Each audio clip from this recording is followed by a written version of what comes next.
Bom dia, hoje é quarta-feira, dia 3 de março de 2021, e esse é o Sua Excelência o Fato, trazendo um convidado especial, o médico, cardiologista, secretário de Saúde do Estado do Ceará, Carlos Roberto Martins Rodrigues Sobrinho, né? Bom dia. Bom dia, bom dia. É conhecido como Cabeto ou Doutor Cabeto no seu estado, né? Obrigado. Bom dia, como é que vai? Bom dia. Muito prazer estar aqui com vocês. Muito prazer, muito obrigado. Carlos Roberto, ontem o Brasil chegou a uma contabilidade letal, trágica, mórbida, de 1.724 pessoas que morreram vítimas de Covid, né? Foi o recorde até o momento, desde o início da pandemia, mas nada indica que esse número está cedendo, nada indica que estejamos no pico, né? Ele ainda pode ser quebrado porque o país vive um momento inimaginável, trágico, de uma desorganização total em meio à guerra que estamos travando contra um inimigo insidioso, desconhecido, absolutamente letal, e não há uma organização central, né, para que nós estejamos atuando nessa guerra. Em razão disso, governadores, secretários de saúde, criaram nas suas trincheiras estaduais linhas de frente, né? Criaram uma tentativa de organizar batalhões de combate, mas sem uma ordem unida, né? Essa ausência de governo central nos traz a problemas como o desabastecimento de oxigênio no Amazonas, que matou dezenas de pessoas, como o atraso na chegada de vacinas e o atraso que é mortal também na negociação para o abastecimento do país com vacinas e para o convencimento da população de que a gente está travando uma guerra. Vivemos essa guerra, estamos nesse momento, há como olhar para frente com alguma esperança, que é preciso que nós, população, façamos para contribuir com o trabalho de vocês, secretários de saúde, governadores, que tentam ocupar esse vácuo de poder. Bom dia. Bom dia. Acho muito importante a colocação. Eu acho que vamos tentar simplificar esse tema tão amplo, né, que nós vivemos hoje. Bom, a primeira coisa é que não há qualquer horizonte de redução desse número de óbitos por dia. E é preciso que se saiba que é muito provável que esse número de óbitos eles não reflitam ainda a realidade, mesmo atual. O Estado brasileiro, ele, em muitos municípios, há um retardo da notificação desse óbito por conta da exigência de confirmação. Então, a gente pode estar lidando com um número subestimado, ainda tem esse agravamento.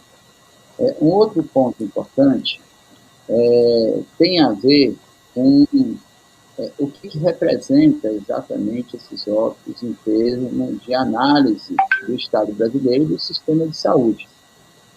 Nós vimos essa pandemia iniciar-se pelos bairros mais nobres das capitais e depois evoluir para as regiões da periferia e o interior do Estado. E quando a gente analisa os óbitos especificamente, nós analisamos dois momentos.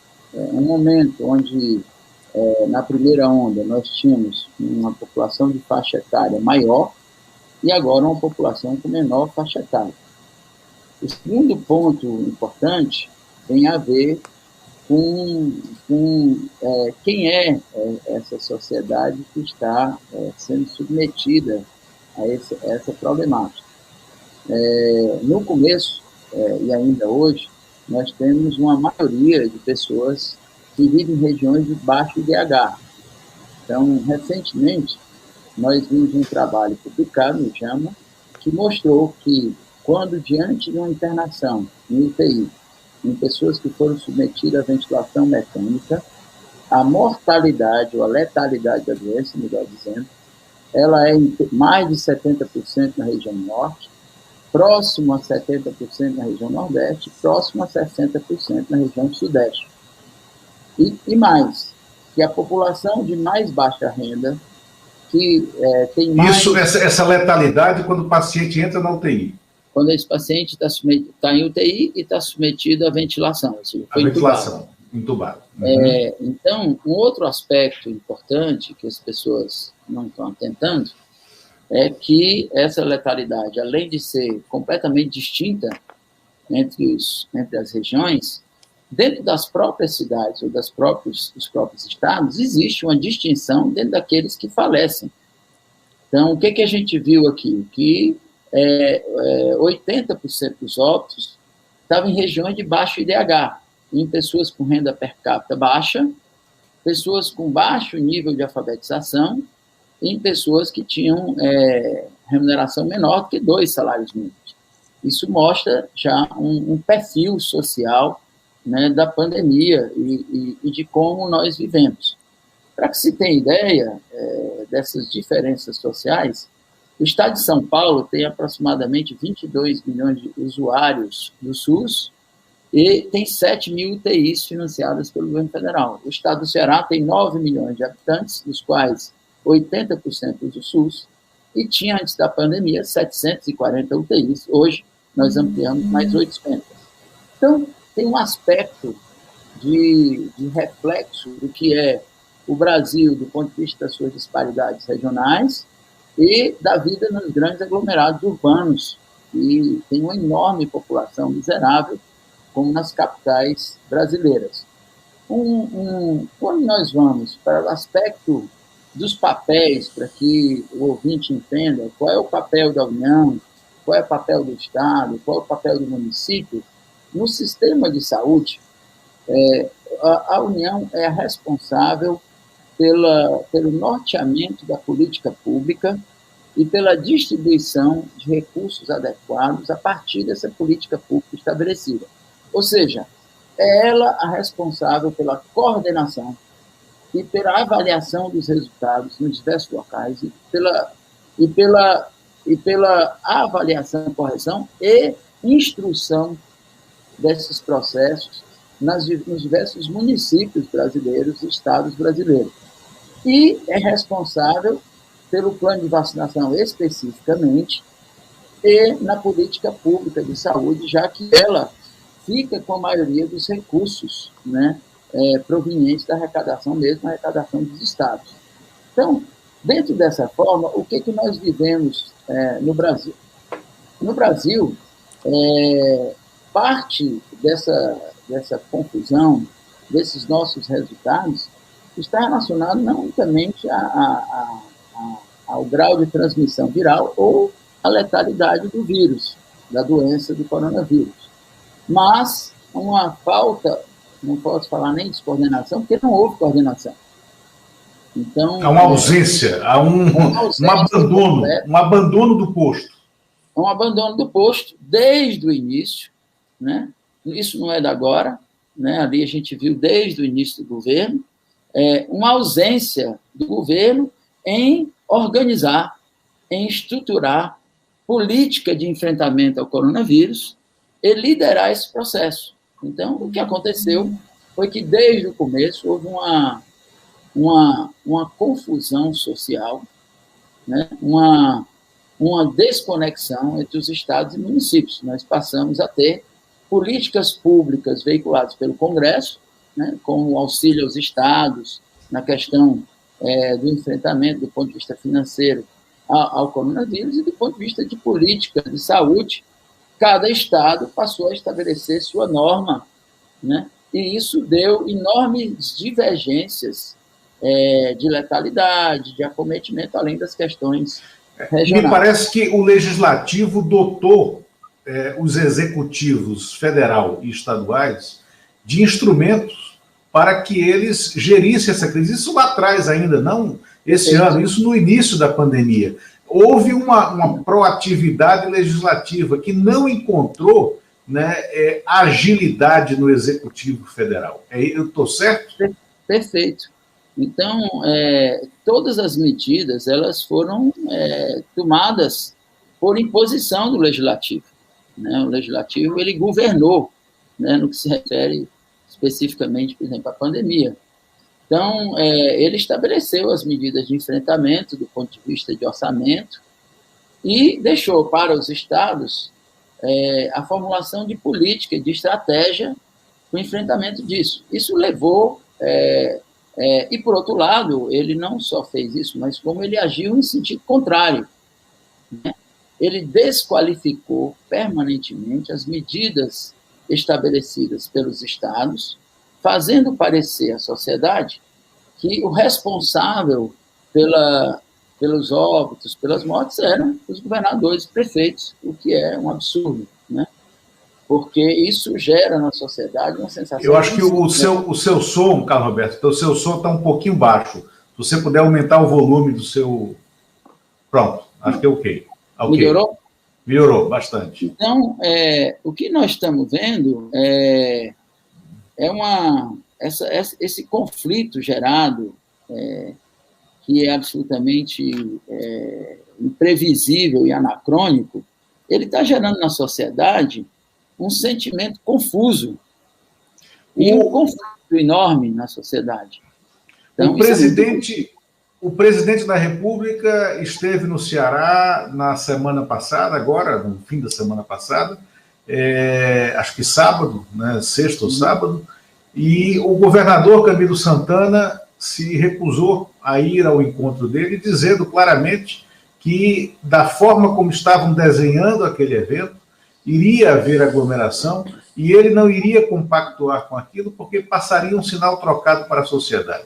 Mas o presidente se reúne sem máscara, caminha sem máscara entre as pessoas, nos locais que vai, e houve uma coisa absurda. O estopim para a demissão do presidente da Petrobras revelou-se ontem, revelou-se nesse fim de semana, pela coluna do Lauro Jardim, do jornal o Globo, porque o Roberto Castelo Branco, independente de toda a dissonância que existisse de visão econômica entre ele e o presidente, mas ele foi convocado a uma reunião no Palácio do Planalto, ele tem 76 anos, não foi vacinado ainda pela demora da vacina e do andar da fila no Rio de Janeiro, onde ele mora, não pegou, né, como público a ser vacinado. Ele foi com 2 máscaras, ele foi com um face shield, e aí ele irritou o presidente da República dentro do Palácio do Planalto, que disse que ele estava vestido de astronauta, e aquilo então foi o detonador para a demissão dele. Quando o presidente da República age dessa forma, e pior, faz uma live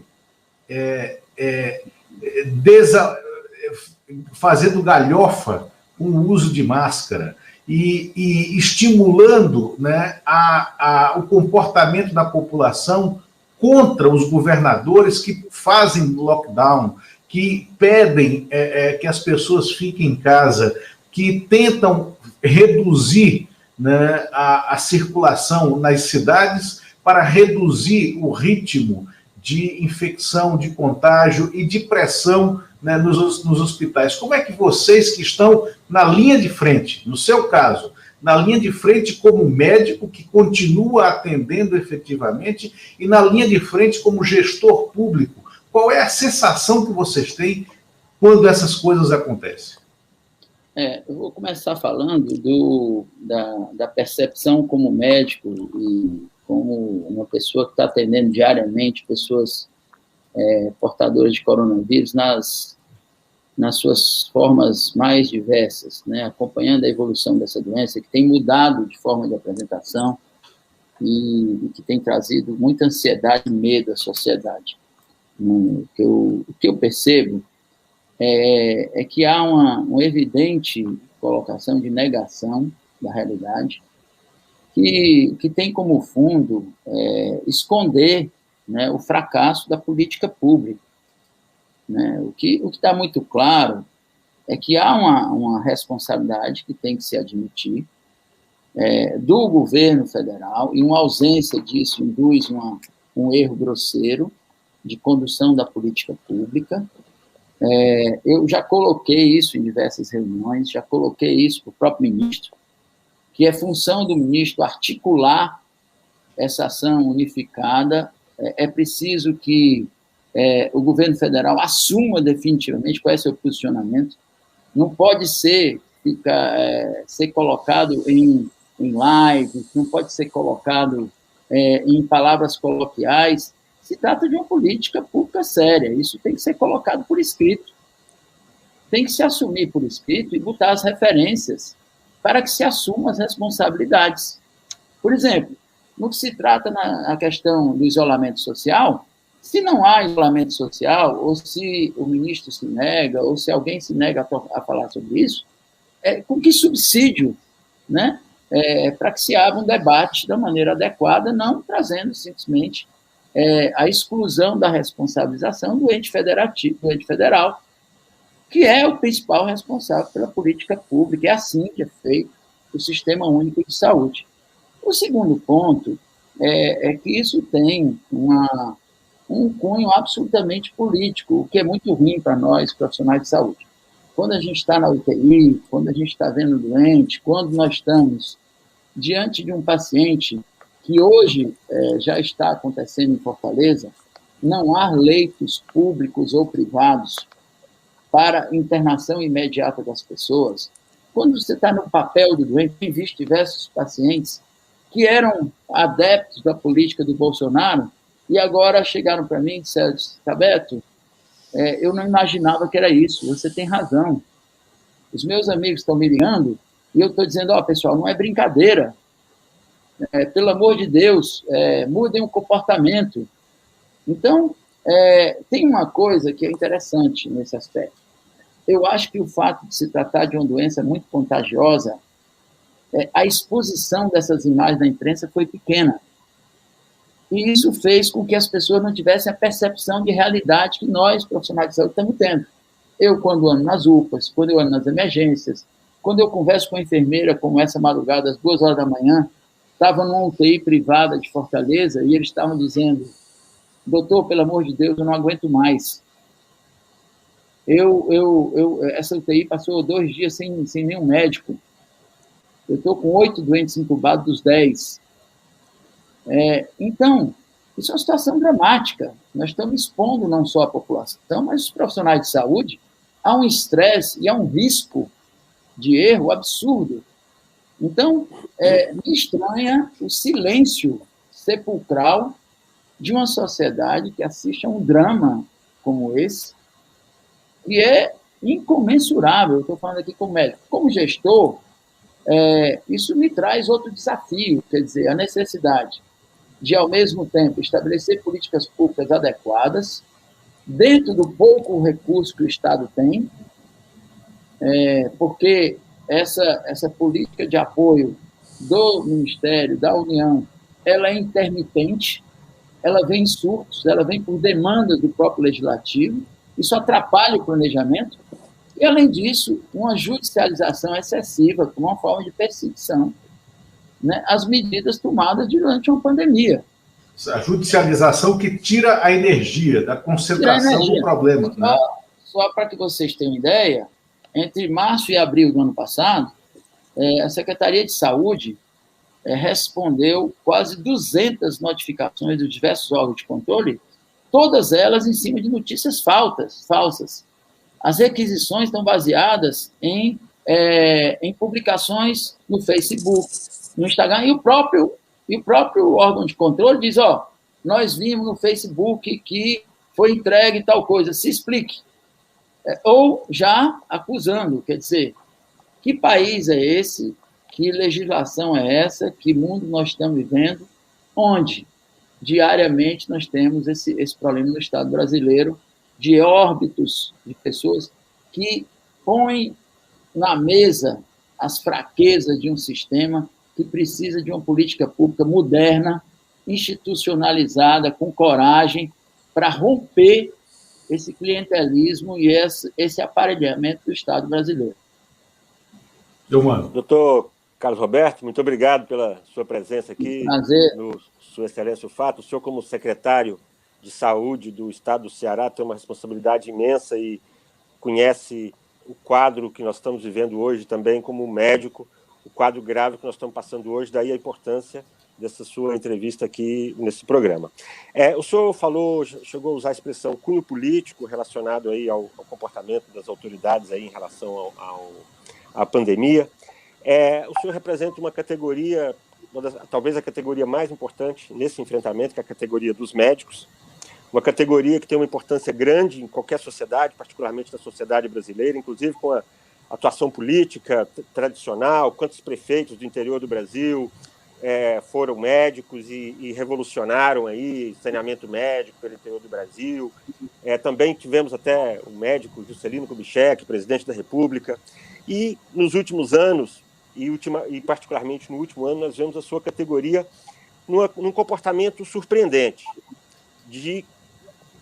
às vezes de omissão, às vezes de negação da ciência, negação inclusive dos procedimentos que deveriam ser tomados, como isolamento, lockdown. Nós tivemos recentemente aqui em Brasília o Conselho Regional de Medicina contrário ao lockdown, que já é um lockdown absolutamente falho, mas que foi determinado aqui pelo governo do Distrito Federal. O que está acontecendo com a categoria dos médicos? A minha pergunta é no sentido de que, a partir de que momento surgiu e cresceu dentro da categoria esse sentimento que beira ou, às vezes, adota um comportamento negacionista em relação à ciência? Isso, dando um colorido, o CRM do Distrito Federal, na segunda-feira, emitiu uma nota contrária ao lockdown que foi decretado a partir da 0 hora do domingo, né, dizendo que o lockdown, como governador... E isso porque nós tínhamos, na segunda-feira, 98% de ocupação dos leitos de UTI, né, dizendo que o lockdown poderia levar ao alcoolismo, à depressão, e que seria socialmente pior do que medidas paliativas que mantivessem a cidade funcionando normalmente. Quando as coisas não estão normais, as pessoas estão morrendo. A Sociedade Brasileira de Infectologia fez uma nota contrária a essa do CRM, dizendo que era uma loucura o que o CRM estava escrevendo sobre Brasília. A Universidade de Brasília também se posicionou contra o Conselho Regional de Medicina, né? E nós temos casos, falamos sobre isso ontem ao telefone, de médicos que seguem prescrevendo cloroquina, anita, ivermectina, como se houvesse um tratamento precoce ou pior, um tratamento preventivo para uma doença contra a qual não há tratamento preventivo que não seja o distanciamento, o afastamento, o uso de máscara, né? E como medida mais radical, a vacinação em massa da população, né? E isso está levando a doenças, a uma epidemia já, me parece que observada, de, por exemplo, a hepatite medicamentosa, provocada pela cloroquina, fora outros efeitos colaterais. Então, isso para dar um colorido à pergunta do Eumano: como a sociedade médica, como vocês médicos encaram esse outro lado, né, dessa mesma comunidade de vocês, que deveria estar unida numa luta que tem que ser de todos? Bom, a primeira coisa que eu acho que tem sido muito importante é a questão da forma de veicular informação, né? Eu acho que a imprensa ela tem procurado colocar os pingos nos is, porque o que aconteceu com a mídia social, e o médico não está fora da sociedade, é que um número enorme de informações controversas foram colocadas como realidades absolutas. E isso, o médico também não está livre disso. E esses conselhos, eles são representados por médicos, né? Todos eles, todas as entidades de classe. Então, eu vou do aspecto geral para o aspecto particular. No aspecto geral, nós estamos vivendo o que subsidia toda essa confusão de valores é um modelo de sociedade que tem uma forma de contrato na área de saúde que é absolutamente inadequado, que estabelece relação de valores inadequadas, órgãos de controle que não executam o controle adequado, que é destinar qualidade ao usuário. Isso nem existe nos órgãos privados nem nos órgãos públicos. O Estado brasileiro não tem uma instituição, como tem na Europa, como tem nos Estados Unidos, que averigua e dá transparência à qualidade institucional. Aqui no Ceará, em setembro de 2019, nós passamos uma lei criando a Autoridade da Regulação da Qualidade da Saúde, onde nós somos obrigados, a partir desse ano, a ranquear as instituições no que se refere ao quesito qualidade e segurança do paciente, tanto pública quanto privada.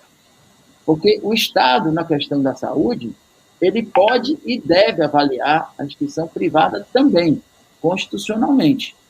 Então, há uma confusão quando há esse vazio e quando há um lobby interno dentro do sistema de saúde, que esses valores vão bater no Congresso, vão bater nas ordens de representação e daí por diante. Então, há uma confusão das formas de contratação e da formação desses profissionais.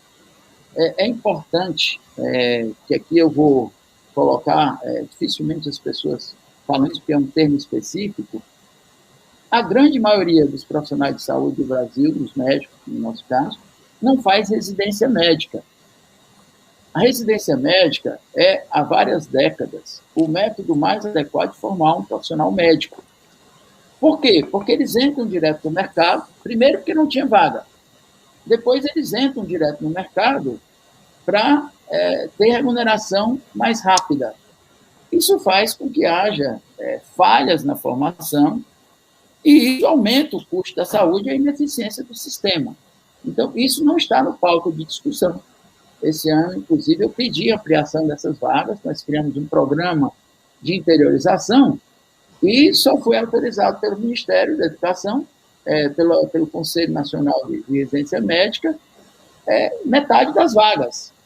Então, é preciso trazer isso para uma discussão mais ampla. Quais são as também uma desconexão do profissional em formação com a realidade, porque a residência te leva aos hospitais de atendimento aberto, né, com uma complexidade muito grande, não é isso? Perfeito. Então, esse é o lado, o que vem por trás, quer dizer, a falta de uma estruturação de política de trabalho que precisa ser modificado. O SUS está precisando há muito tempo ganhar força, estabelecer formas modernas de averiguação de qualidade, aumentar a acessibilidade e ter remuneração adequada, porque a gente aprende como gestor que quando você coloca política como prioridade, você tem que colocar no orçamento. E isso não é o que acontece nos diversos estados e na União. Quando você vai ver, os estados estão colocando mais dinheiro que a União, proporcionalmente. Isso tem sido crescente. Então, isso é um absurdo. Segundo ponto é que essas instituições, eu acho que as instituições brasileiras, lato sensu, eu acho que talvez mundiais, por conta desse movimento social, essa transição que nós estamos vivendo, do modelo de sociedade, das formas de convivência nos grandes aglomerados urbanos e daí por diante, ela levou a uma perda da legitimidade, talvez, mas da representatividade desses órgãos. Então, você vê hoje os sindicatos, eles representam somente parte da classe, os conselhos regionais titubeiam em qual que é a função deles. Ora, eles dizem, não, olha, eu não denuncio nada, eu só entro em questões éticas. Ora, ele emite opinião sobre isso. E não o faz de forma propositiva, que aí é a minha crítica maior. Você pode até, eu acho que não como órgão de classe, mas aí você precisa de mais estrutura para você estabelecer um julgamento que represente realmente a maioria, mas você precisa colocar isso no papel. Eu tenho colocado aqui no meu estado que a ciência ela respeita o debate. Uhum. E ela muda com o tempo. É compreensível que uma terapêutica inicial não dê certo, depois ela dê, e vice-versa, ou o contrário.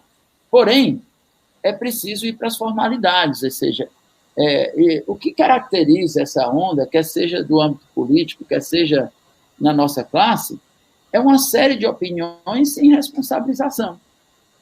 Ou seja, quando você emite uma opinião, você precisa, evidentemente, participar e assumir o ônus da opinião e subsidiar, do ponto de vista técnico, a sua opinião. Isso torna a conversa pouco científica e colabora com um problema que, a meu ver, é mais grave. Quer dizer, você confunde a classe, e aqui eu vou dar, de novo, um testemunho como médico. Olha como essa coisa é importante. Quando você não tem essa unidade, bem no começo da pandemia, os primeiros casos do Ceará, eu que atendi, né, no hospital daqui, essas pessoas tinham viajado e tal.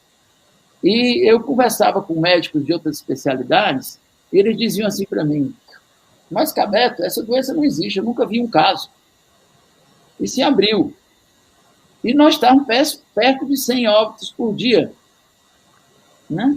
E ele trabalhava num hospital que 80% dos leitos era de Covid. Então, tem uma coisa que eu acho que tem o pensamento de massa, que a gente pode explicar pela psicanálise, a gente pode ir lá para o Freud, ou para o francês que estudou isso e publicou Psicologia das Multidões antes da Segunda Guerra, que tem uma certa massificação de pensamento, que sempre tem um fundo de insatisfação e medo de sobrevivência, e aí aflora esse sentimento egoísta que traduz um pouco dessa realidade, que é a incapacidade de estabelecer empatia, que é o que mais me preocupa. Agora, aí no Ceará, o Ceará foi um dos epicentros, um dos palcos, né, centrais da resistência ao programa Mais Médicos. Lá atrás, eu estou falando 2015, 2014, 2015, né? Assistimos a um espetáculo grotesco quase de médicos cubanos sendo expulsos, agredidos no desembarque em Fortaleza, e uma personagem se destacou nessa reação. Chama Mayra Pinheiro, médica, sindicalista aí no Ceará. A Mayra hoje está no Ministério da Saúde. Ela é uma das responsáveis pela criação desse mito do tratamento precoce, né? De alguma forma, esse comportamento contaminou a categoria. Vocês estão divididos, né? Vocês não conseguem mais dialogar. Vocês que eu falo no Ceará, na gestão pública, médicos que estão atuando na gestão pública e a categoria médica em geral. Então, pelo que você falou, o Conselho Federal de Medicina, os conselhos regionais de medicina, as sociedades de medicina, hoje servem muito mais a uma política vazia do que a um olhar para a população, que afinal, o objetivo central da profissão de médico, e é salvar vidas. Isso contaminou de forma letal a comunidade médica brasileira? Eu acho que é preciso fazer uma ressalva, porque a gente não pode ser injusto com a classe médica e com os profissionais de saúde. Assim, coisas focais, mesmo de representantes, que muitas vezes não representam a instituição como um todo, não representam o pensamento da classe como um todo. A grande maioria dos médicos e profissionais de saúde tem uma visão completamente diferente. O que eles estão precisando é de uma estruturação, de um processo de política pública razoável para a valorização do trabalho na área de saúde. Isso não acontece há muitos anos no Estado brasileiro. Nós estamos vivendo uma confusão de valores numa sociedade absolutamente anacrônica, uma sociedade que exclui grande parte da população, uma sociedade que não estabelece valores claros, que tem, sim, uma responsabilização dos órgãos de representação política. Agora, Os conselhos, eles tradicionalmente têm outra função. Eu acho que há, sim, uma divergência dentro da própria classe médica. Existe, sim, hoje, dentro da classe médica, dentro dos profissionais de saúde, é uma divergência sobre opiniões, e isso, até aí, é absolutamente saudável. Quer dizer, conviver com divergências é próprio de um ambiente democrático e de um ambiente acadêmico, como de onde eu venho, da universidade, né, como professor e daí por diante. O problema não fica aí. O problema é que quando você estabelece decisões que devem ser pautadas por normas técnicas, não é que aquilo é absoluto, é que aquilo estabelece uma estruturação da programação da política. Se a toda hora você não parte de nenhum subsídio, e aí é o que acontece. Por exemplo, se eu passo a achar e divulgo terapêuticas não validadas, eu ponho a população em risco. E nem sequer você estabelece uma metodologia de avaliação se aquilo está correto. Então, por exemplo, se quisesse usar a cloroquina, como foi no início da terapêutica, perfeito. Existem métodos científicos para você avaliar isso. Estudos de caso controle ou registros. Os registros permitem que você avalie, na vida real, se os pacientes que estão usando comparam com os que não estão usando, usa métodos estatísticos para comparar a eficiência. Nós fizemos isso no Ceará, num hospital que a gente destinou especificamente a Covid. Qual é o problema? O problema é que nós estamos trazendo para o palco discussões políticas inadequadas. Não se trata de uma discussão de política, é de política de saúde pública. E precisa ser entendida de forma plural. Quando se usa artifícios para combater programas, eu vejo problemas do mais médico. Eu acho que não resolve o problema. Por exemplo, eu acho que é preciso estruturar a saúde. Eu tenho alguns questionamentos sobre o modelo de atenção primária, secundária e terciária, que eu sempre digo isso de uma maneira até jocosa, que eu acho que não existe doente primário, doente secundário, doente terciário. Porque as pessoas dizem assim, a atenção é primária, secundária e terciária. Mas todo paciente, todo ser humano, ele é primário, ele é secundário e é terciário ao mesmo tempo. Então, dividir esse atendimento, essa segmentação do ser humano, é um erro que tem a ver com um erro milenar, que vem de Hipócrates, que entende o ser humano num todo e dá a percepção do cuidado de forma inadequada. Isso é que tem que pautar a formação. É esse o ponto que tem que ser discutido. Doutor Carlos Roberto, nesse aspecto da cloroquina, imagina-se que, pelo menos é essa percepção, que a prescrição de remédio inadequado ela seja uma falha, ela seja uma falta grave. Isso é o imaginário que se tem. Estamos há um ano, o governo federal prescrevendo cloroquina, o presidente da República, o Ministério da Saúde chegou a incluir ali numa espécie de protocolo. Há médicos, como o senhor mesmo falou aqui, que prescrevem, acho que o senhor chegou a falar, que prescrevem esse remédio. Acho que ainda não é possível mensurar as consequências disso, se o fato de tomar esse remédio provocou outros males nas pessoas, se provocou problemas cardíacos, o senhor é um especialista nisso.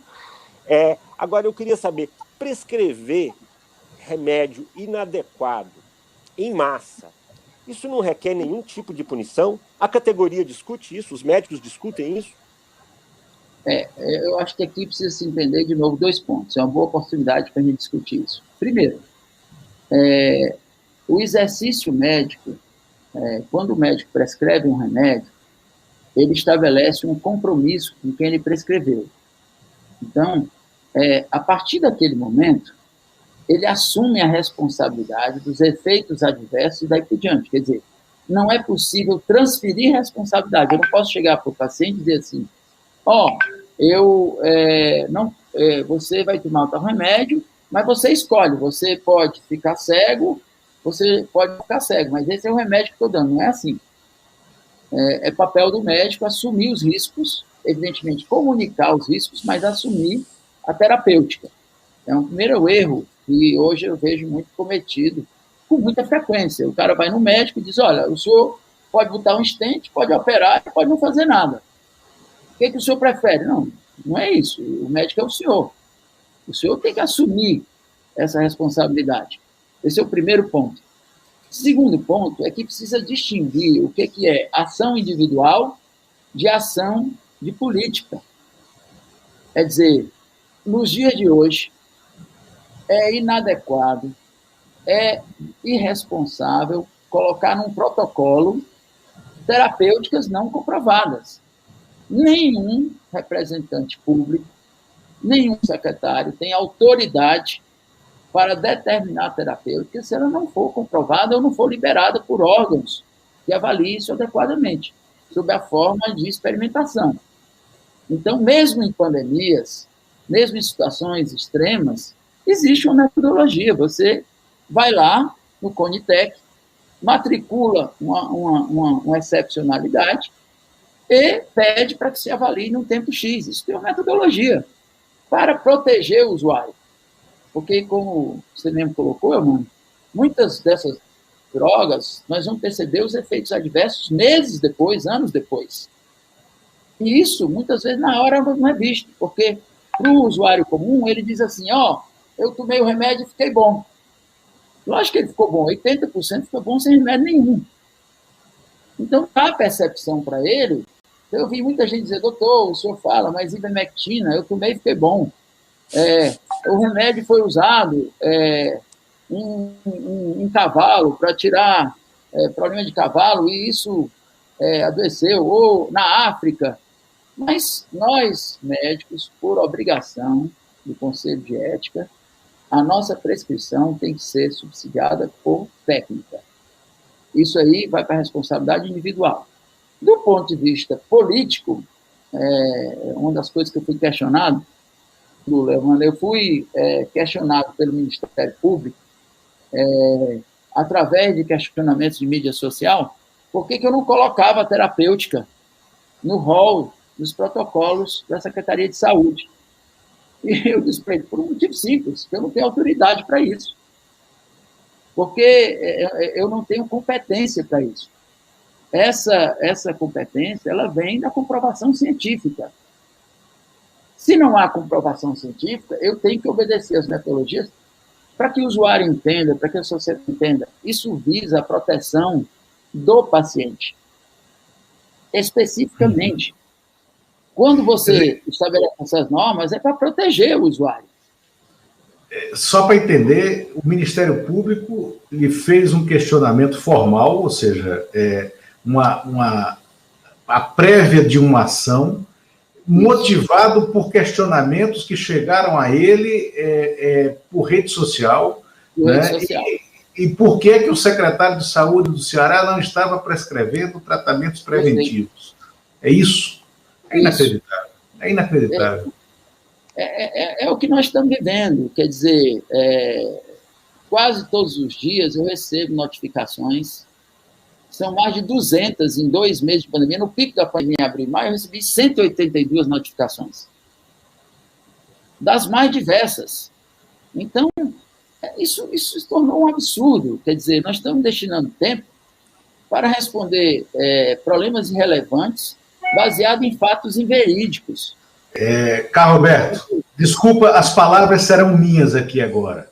Que é como se você, secretário de saúde, médico, que está nessa atuação na linha de frente, no meio de uma guerra, não tivesse mais nada para fazer, como o presidente da República não tem, né, e ficasse disponível para fazer pequenas provocações, criar xistes, né, e ficar nesse fazer nada e confundir, em vez de ajudar, em vez de explicar, que é a maneira como eles atuam, né? E essa atuação, aí você tira a energia, você tira a concentração, você tira a capacidade de dar uma resposta ágil, né, do gestor público.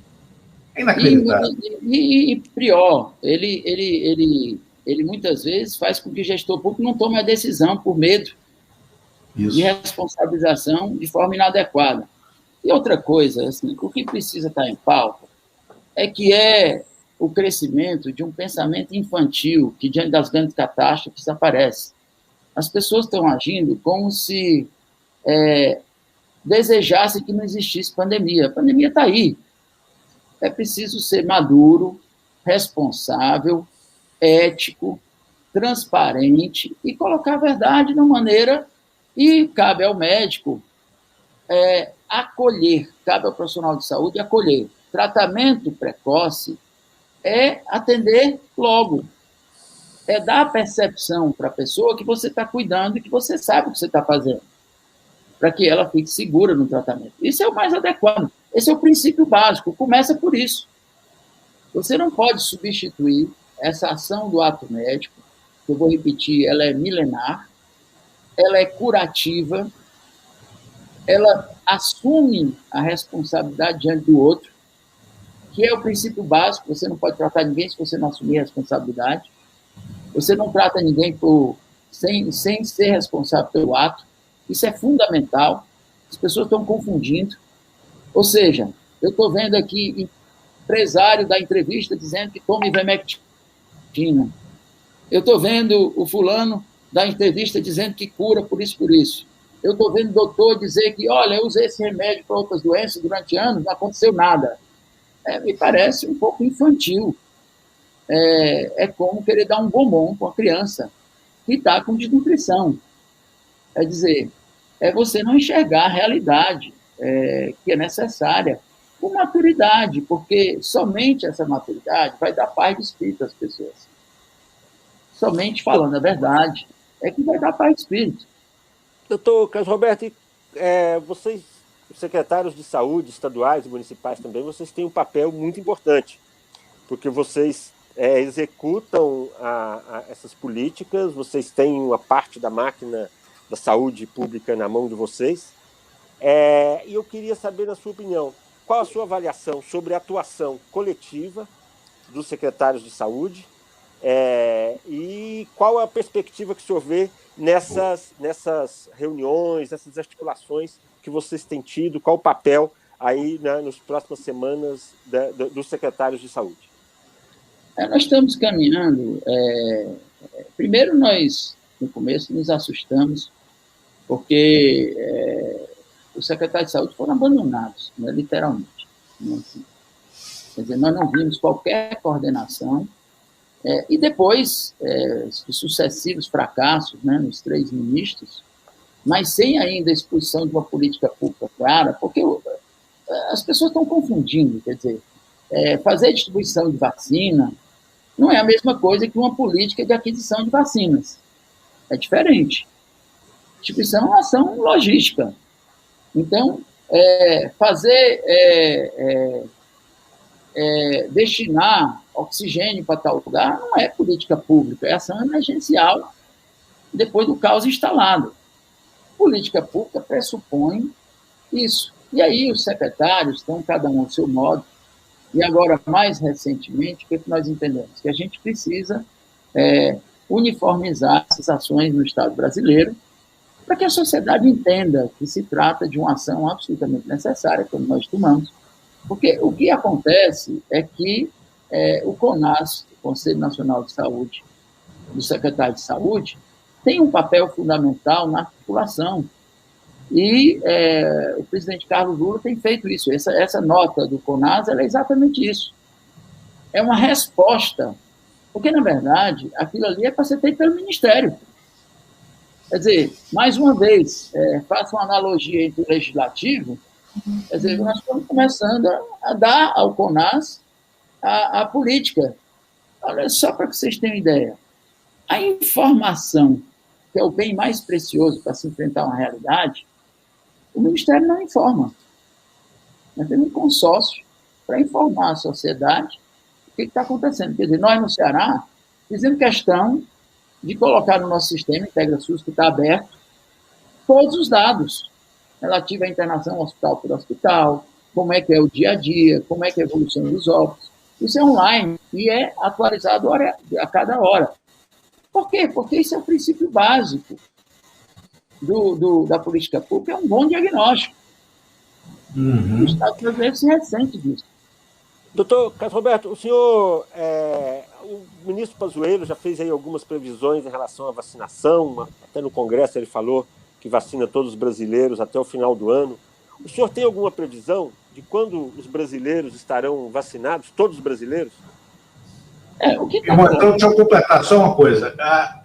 Surpreende a muita gente, como o Gonçalo Vecina, o Drauzio Varela, que conhecem por dentro a estrutura do Ministério da Saúde, a velocidade lentíssima da evolução da vacinação. Claro que temos uma falta de vacinas, pelas falhas administrativas de gestão do governo federal, que não comprou, né, que não trouxe as vacinas, mas também uma lentidão muito grande. A Dinamarca, que não tem a tradição de campanhas de vacina como a nossa, tudo bem, é um país com 5 milhões e 500 mil habitantes. Até sábado tinha vacinado 190 mil pessoas e se preparou para, a partir da última segunda-feira, anteontem, decuplicar esse número, essa cobertura vacinal até o fim do mês de março e ter a sua população integralmente vacinada até o final de junho, né? Por que está tão lento aqui? Por que as coisas não andam? Né? O que é que falta e o que é preciso? E mais uma questão, é ético a vacina privada? É ético imaginar que empresários podem ir ao mercado lá fora, comprar vacinas e criar os seus próprios programas para as suas próprias empresas, para os seus próprios empregados? Como é que vocês encaram isso? Não, a vacina, ela é, por definição, universal. Ela precisa ser colocada, inclusive, com equidade, que é outro ponto que eu gostaria de chamar a atenção. Diversos países no mundo estão estudando. Se você chegar na Alemanha, eu conheci um sistema deles lá, me apresentado por uma empresa de inteligência, que coloca a vacinação não só da forma que o nosso PNI faz, por faixa etária, etc., mas por impacto em regiões onde o impacto é maior. Porque é preciso ver, porque se você tem inteligência, por exemplo, se eu estou numa área onde a circulação viral é muito alta e tem uma população de maior risco naquela região, eu devo sim aplicar e mensurar isso. Esse é outro ponto. Quer dizer, nós estamos fazendo de forma universal, sem mensuração qualquer. Há de haver uma política que avalie isso de forma adequada. Quer dizer, a gente precisa melhorar essa formulação que, a meu ver, tem falhas e precisa ser corrigida. Esse é o primeiro ponto, principalmente quando você tem pouca vacina. Quando você tem pouca vacina, aí é que você precisa ser inteligente.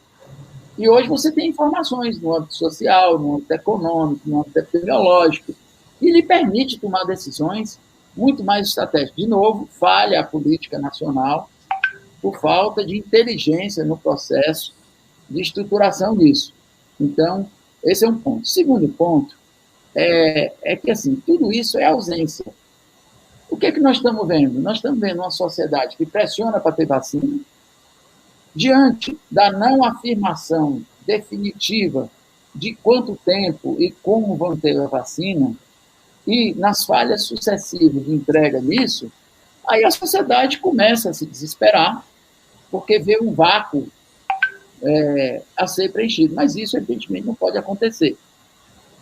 Você não pode permitir que setores da sociedade tenham prioridade sobre a vacinação. Isso é inadmissível. Quer dizer, até porque você tem que começar a vacinar pelos vulneráveis, como eu coloquei aqui, já que eles são a maior letalidade. Então, esse é outro ponto que precisa ser dito. Se nós fôssemos seguir a risca, isso tinha que levar em pauta, que é o nível de vulnerabilidade social. E você tinha que estruturar isso. Então, de novo, a ausência de uma política pública clara, e aí dizer para o brasileiro, essa vacina vai acontecer agora, amanhã, depois. Bom, nós temos duas instituições importantíssimas do Brasil, que é a Fiocruz e o Butantan. Graças a Deus nós temos essas instituições, que o Butantan está fazendo enorme serviço, senão nós estaríamos hoje com quase nenhuma vacina. Isso. Essa é a realidade. Quer dizer, Mas é preciso, errou-se na política de aquisição, errou-se na prospecção de que nós éramos capazes de muito rapidamente, estou falando aqui para ter fevereiro com produção em massa, e que não pôde acontecer, né? E se isso vai ser recuperado, eu acho ótimo, né? Eu acho bom que recupere, e nosso papel como gestor é pressionar. Nosso papel é procurar instituições internacionais para dizer para a União, olha aqui, ó, esse local aqui tem. Aí eu chamo a atenção para outra coisa que também não está se discutindo, é a questão da economia da saúde. Eu tenho discutido isso, porque a economia da saúde é estratégica. No estado do Ceará, representa 7% do PIB, o turismo é 3%. A indústria de serviços da saúde era das maiores do Brasil. No Ceará, nós estamos falando de quase 300 mil funcionários diretos. Então, toda a cadeia é envolvida. É envolvida. Hospitais, aí, laboratórios, lavanderias. E mais do que isso, Lula. E mais do que isso, os países que desenvolveram partiram para um incentivo de indústria de alto porte tecnológico, com alta agregação de valor, um ticket médio maior. O que nós temos no Brasil é uma desoneração fiscal de um perfil de empresa que é da década de 60. Deixa pouco. Aqui no Nordeste, o que nós temos? Nós temos indústria de galpão, que não paga ICMS, e aí, chega no final do ano, ele ameaça os estados e diz assim, ó, se vocês não derem, eu tiro a empresa daí. Eu tenho 20 mil empregos, eu tenho 30 mil empregos. Agora, qual é a política nacional de incentivo à indústria da saúde, que é estratégica, porque nós estamos agora, não produzimos nem máscara adequadamente. Uhum. Então, nós temos uma concentração no Sudeste que precisa ser revista. Né? Então... Eu só queria voltar. É possível fazer uma previsão? O senhor acha que dá para vacinar os brasileiros até o final do ano, ou isso é um cenário ilusório? Eu sou otimista. Eu acho que as pressões que estão sendo exercidas e a partir essas duas instituições, elas vão acabar se acertando. Mas, além disso, a produção internacional ela começa a crescer. Uhum. E vai chegar um momento que essas pressões sociais vão fazer com que o Estado brasileiro faça aquisição. O que eu estou fazendo no Ceará? Eu estou indo direto às indústrias. Mesmo que essa vacina vá para o PNI. Eu acho justo. Mas é preciso dizer, ó, existe vacina disponível para aquisição. Como é o caso vocês aí no Nordeste criaram o Consórcio Nordeste, os governadores criaram lá atrás, por outras questões, não tinha pandemia ainda no horizonte, mas agora a articulação para a compra em massa da Sputnik V, da Coronavac, está partindo de uma pressão, sobretudo, dos governadores do Nordeste. E agora o Eduardo Leite, do Rio Grande do Sul, aderindo a isso, e o Dória com a posição dele histórica, porque se não tivesse se mexido, de fato, não teríamos vacina. Sem dúvida. É o que a sociedade precisa entender, e eu acho que... quero de novo agradecer a oportunidade, é que nós estamos fazendo um enorme esforço para que o Brasil caminhe da forma adequada. É que é preciso que cada ente federativo assuma a sua responsabilidade. Não é adequado esse silêncio ou transferir responsabilidades. Cada um de nós tem que assumir a responsabilidade. A União tem que assumir, o Estado tem que assumir, o município tem que assumir. O SUS, assim, ele é tripartite. Não. E as pessoas individualmente têm que assumir as suas responsabilidades também. Elas precisam entender, e aí eu tenho dito aqui até meus filhos, olha, meu filho, infelizmente nós estamos diante de uma pandemia. E pandemia, sim, é um evento excepcional. É preciso desenvolver maturidade, é preciso amadurecer como sociedade, é preciso entender que alguns questionamentos individuais, eu compreendo, por exemplo, quando um empresário do restaurante reclama que ele está tendo prejuízo. Agora, ele precisa entender que está dentro de uma pandemia, infelizmente. Agora, quando você tem uma pandemia, todo mundo empobrece. Sempre foi assim na história da humanidade. E a gente precisa ser humilde para isso. Humildade diante dos fatos. Agora, a outra coisa é que não pode haver subterfúgio. Não, é porque é assim, mas está cheio de gente nos ônibus. Sim, está cheio de gente nos ônibus, vamos corrigir. Isso. Não pode. Isso. Está assim, mas as pessoas estão fazendo festa clandestina. Está parecendo criança quando a gente diz que ele chega em casa, pai, eu não fui bem na prova porque o professor é ruim. Quer dizer, a gente não pode delegar parte da nossa responsabilidade. Quer dizer, não é uma atitude madura, né? Carlos Roberto, chegamos à nossa hora. Eu só quero fazer uma última pergunta. Você responde brevemente antes de me despedir. Dado o fato de que você é médico, está há 6 anos nessa atuação pública, com um cargo público, já tinha toda uma história de atendimento médico, de reconhecimento da sociedade cearense, e o Eumano citou aí alguns políticos que eram médicos, Antônio Carlos Magalhães, Juscelino Kubitschek. Eu citaria um que não é brasileiro, Che Guevara. Nesse momento de guerra à saúde, o teu espírito é mais de um Antônio Carlos Magalhães, um guerreiro para o seu povo, para dentro, de Juscelino Kubitschek, alguém que olhava o horizonte e fazia composições, ou de um Che Guevara que ia para a linha de frente, né, vestido. Você se sente o quê? E qual a necessidade que se tem hoje, né, que postura os médicos têm que assumir nesse momento? Bom, essas 3 personalidades históricas, né, cada uma à sua forma, tiveram um papel social longe de mim, né, ter qualquer dessas qualidades. Mas existe uma que, num mundo complexo como hoje, é fundamental e cabe ao médico. É humildade. Eu acho que cabe ao médico, cabe à sociedade. Humildade diante dos fatos. Isso tem a ver com resiliência, tem a ver com empatia, tem a ver com capacidade de enfrentar dificuldades, tem a ver com a compreensão de uma missão de vida, porque a minha forma de enxergar é simples. Eu acho que você tem uma missão do ponto de vista biológico, que todos nós cumprimos, mas você tem uma missão como cidadão que faz parte da evolução da humanidade. A evolução da humanidade ela se faz através de agregar conhecimento, não só técnico, mas conhecimento humanístico.